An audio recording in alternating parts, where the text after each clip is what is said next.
Yo, what's up? It's your boy Rick Rock, aka the Northern Cali King of Slaps, aka Senior L Blaps Bastardly, aka Rick Rock Beast, and you're chilling with Thizzler. Subscribe below.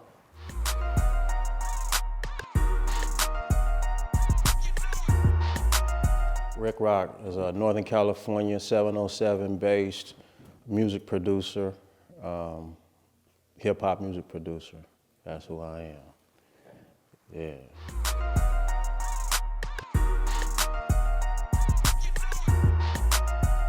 Oh man, I came here when I was a baby, you know what I'm saying? I was born in Montgomery, Alabama, Maxwell Air Force Base. And, you know, my mom bounced out, she was 17, and, you know, she came out here. And she moved to San Bernardino, SoCal, and then she moved down, you know, to the military area in Fairfield, because my grandfather was in the military, and I think maybe that's why she was familiar with the area. And so she came there, and then I just was out there ever since. So, you know, since wah, you know.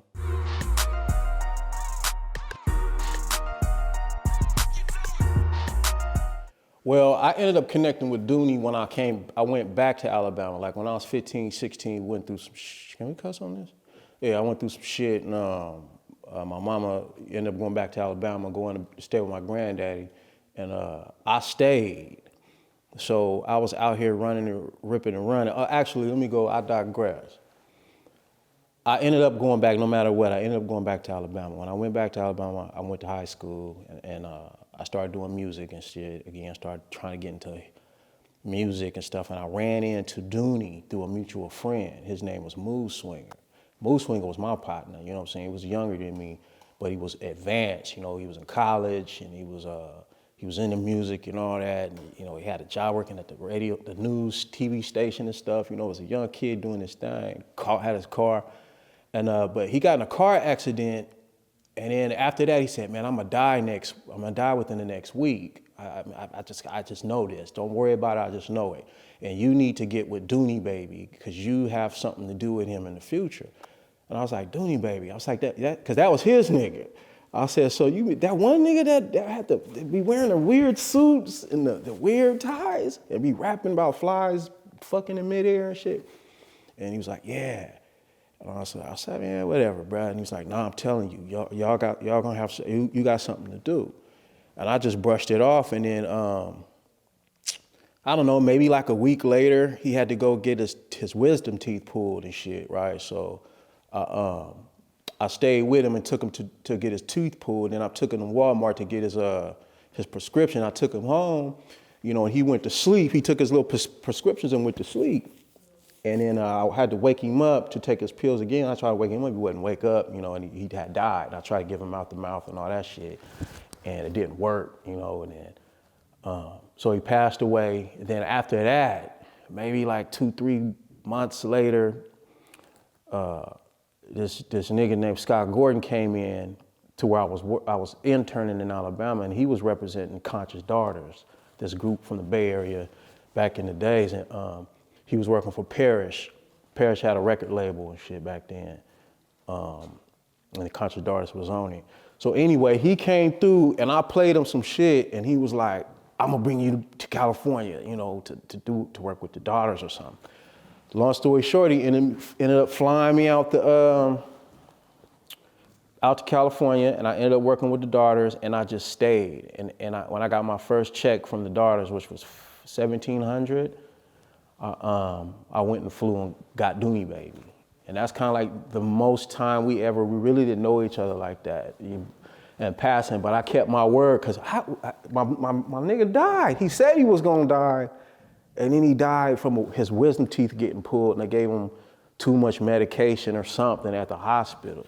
So after that, I was like, "Oh man, it's Mando. I gotta go back and get my guy." So I went and got him. He was working at the 99-cent store. I just told him, "Bro, I don't know what I got your ticket to Cali. I can't promise you shit. But I told Swinger, he said this would happen, so I'm here to get you." You know what I'm saying? So he had a little decision. He made up his mind, and he came with me, and we, you know, history was made, you know what I'm saying, in a sense.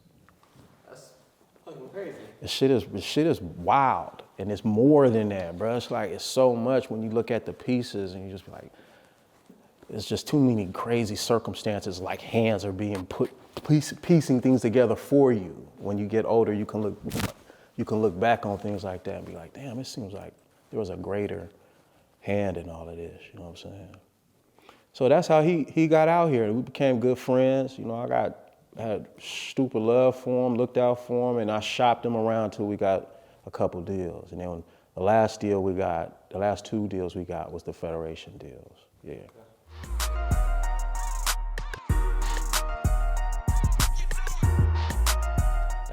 That's one of the things with DOONIE and Big LURCH.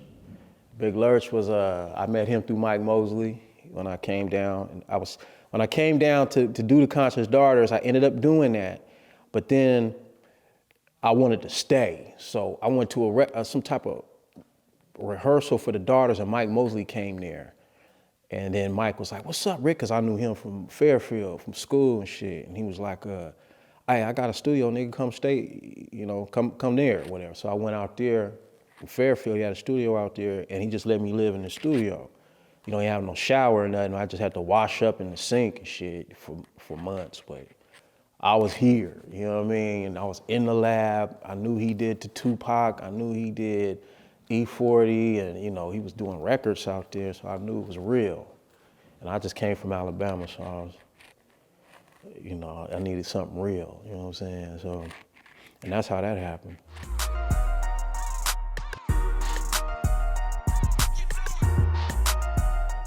SINFUL was like, that was one of the dopest memories because we were just juiced. We had a video shoot. We couldn't believe it was happening. And DOONIE Baby was in it.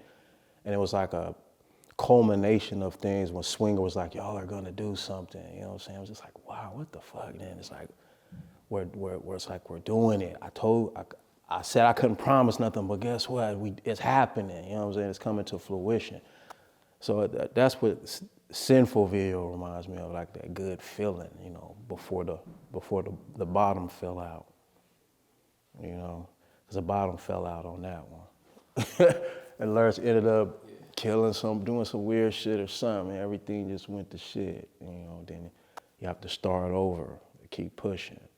So I say people in this game, it's like the NFL, you know, you got to get in shape like a motherfucker to play, to run up and down, play every play the best you got, and have endurance for 1 year, 2, 3, 4, 5. You have to be in shape for this shit, you know, for this game.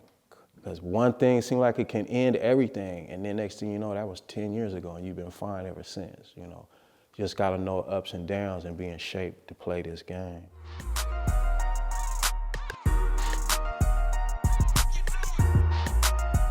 After that, it was just a bunch of grinding.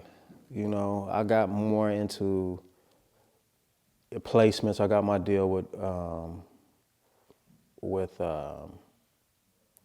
EMI, and so I had to get placements as far as production. So I started getting more into shopping beats and getting into my production side and building me up as a producer. Because I thought I was an artist in the beginning, and I was getting my beats from other people, and then I just started doing them, and then I started becoming good, you know what I'm saying, and having my own voice.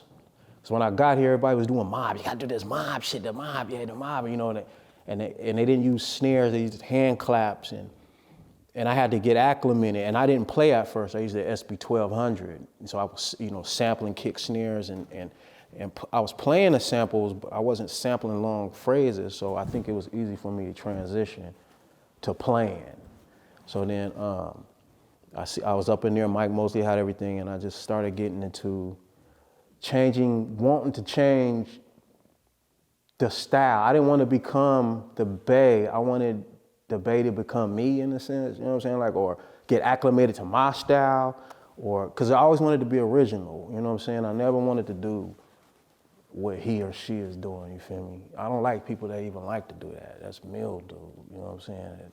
Some people, I mean, they do what they do, and that's cool, but that wasn't for me. I always wanted to do something, like change the game, you know what I'm saying? So that was real important for me, though. I was like, man, I gotta get in and sell some beats, but I got shit. I wanna be like Dre or somebody with their own sound. You know what I'm saying? I want to inspire people like the greats inspired me. You know what I'm saying? I want to be great. But anyway.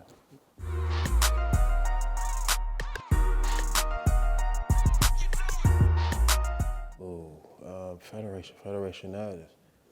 Federations, okay, me and DOONIE did Slop Shop. LURCH went to jail. I was shopping DOONIE Baby's project, just him solo. And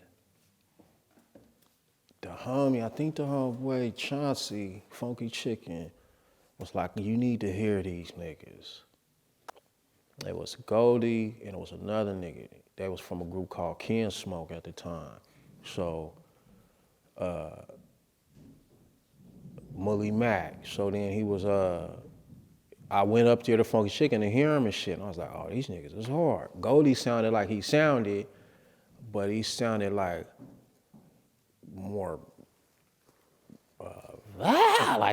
to me, he sounds like, to me, Goldie's like the X-Men with the, what's the one with the glasses? If you take the glass, yeah, he was like with the glasses off, like, ah! And it's like, I had to come in like Professor X, like put the glasses on him to control it. Now he can, you know, he can control his shit, like, but he was just pure talent energy or something back then. And I was like, he's dope, and he's dope. Mully Mac was dope. He sounded like Pac or something. So it was like Pac and like Goldie and shit.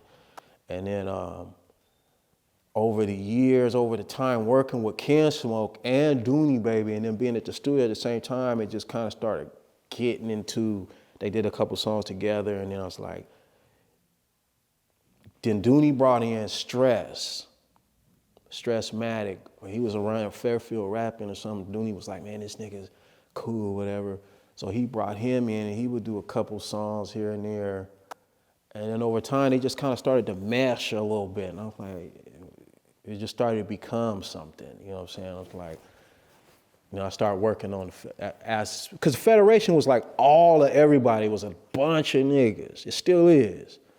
You know what I'm saying? Maserati Ricky was in this shit, all the Rozilla niggas, which was Mozzie is up under, was under my homeboy Perk. That's his big homeboy, that's his homeboy. Perk was my little homeboy. But way back then, you know what I'm saying? So we was like clicked all around and shit, but you know what I'm saying? Yeah, I think that's just, you know, so out of everybody just rapping together, I think the niggas started going to jail, and they was kind of like the last ones, kind of like working. I think that's how that happened, man. Goldie might say a little bit different, but I think that's how it happened. I was fucking with Goldie, and I was fucking with DOONIE Baby from the Cosmic Slop Shop, and I just started piecing them together, and it came out with something. You know what I'm saying? Trying to find something dope, and it just came together.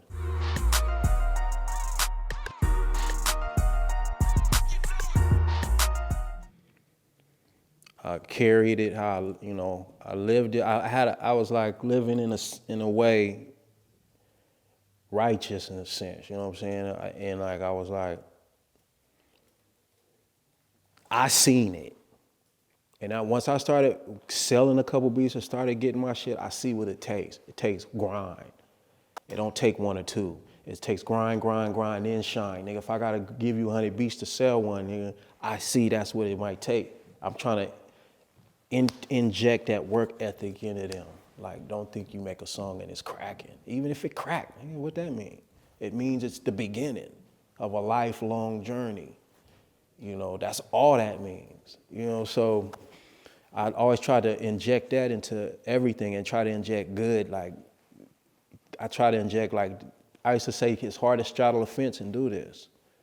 Like, you got one foot into this side of life, I need you to put both feet into this side of life, you know what I'm saying? And I just give me some time with both feet down over here, and it's gonna turn into something, I promise you. You know, so that's what I mean, like with life in a sense. Like, man, take care of your taxes, you know, I mean, you know, do this or try to handle that, or like life lessons. A lot of us didn't have no fathers, you know what I'm saying? Especially me riding along with them. So I know now, I'm moving positive though, so I try to give them positive. Everything was positive, you know what I'm saying? So it was like, this is what we gotta do. Nah, nigga, come on over here. This is what we doing. Watch, just watch. And then when shit started coming to fruition, and they could start seeing, what it takes, and they start believing. You know what I'm saying? So that's how that was. It was my ninja stuff.